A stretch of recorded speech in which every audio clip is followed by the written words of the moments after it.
पूरे महाराष्ट्र राज्य में विधानसभा चुनाव में महायुति ने एक बड़ी जीत हासिल की है, लेकिन अब महाराष्ट्र का मुख्यमंत्री कौन होगा, इस पर सवाल खड़े हो रहे हैं। हाल ही में 26 नवंबर को महाराष्ट्र के मुख्यमंत्री एकनाथ शिंदे का कार्यकाल खत्म हुआ।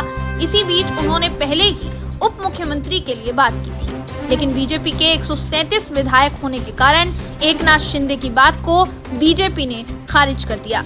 हालांकि मुख्यमंत्री की रेस से बाहर होने के बाद एकनाथ शिंदे ने महायुति में गुगली फेंकी है और इससे बीजेपी में असमंजस की स्थिति पैदा हो गई है। आइए जान लेते हैं कि ऐसा मुख्यमंत्री एकनाथ शिंदे ने क्या कहा जिससे बीजेपी दंग रह गई है। बीजेपी ने एकनाथ शिंदे को मुख्यमंत्री पद छोड़ने के बदले केंद्र में कोई अहम विभाग में मंत्री पद या राज्य में उप मुख्यमंत्री का पद देने की पेशकश की थी।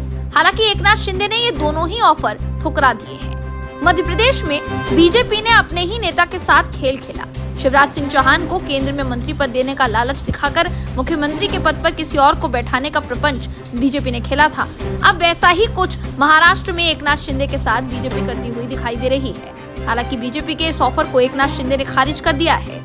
इसके बदले एकनाथ शिंदे ने बीजेपी के सामने एक नई शर्त रखी है। उनका कहना है कि अगर मुझे राज्य में मुख्यमंत्री का पद नहीं मिलता है तो मुझे महागठबंधन सरकार के संयोजक का पद दिया जाना चाहिए। साथ ही वो कहते हैं कि राज्य में विधानसभा चुनाव मेरे नेतृत्व में लड़ा गया था। इस बीच उन्होंने ये भी मांग की है कि उनके बेटे सांसद श्रीकांत शिंदे को राज्य में उप मुख्यमंत्री का पद दिया जाना चाहिए। एकनाथ शिंदे की इस मांग से सभी बीजेपी नेता दुविधा में फंस गए हैं। हालांकि बीजेपी ने अभी तक इस प्रस्ताव पर कोई उत्तर नहीं दिया है। ऐसा भी कहा जा रहा है कि बीजेपी से कोई हलचल न दिखने से एकनाथ शिंदे नाराज दिखाई दे रहे हैं। एकनाथ शिंदे के इस नए ऑफर से महायुति में बड़ा असमंजस का माहौल पैदा हो गया है। अब ये देखना अहम होगा कि क्या श्रीकांत शिंदे को सीधे उप मुख्यमंत्री पद देने का फैसला बीजेपी नेताओं को पसंद आता है या नहीं।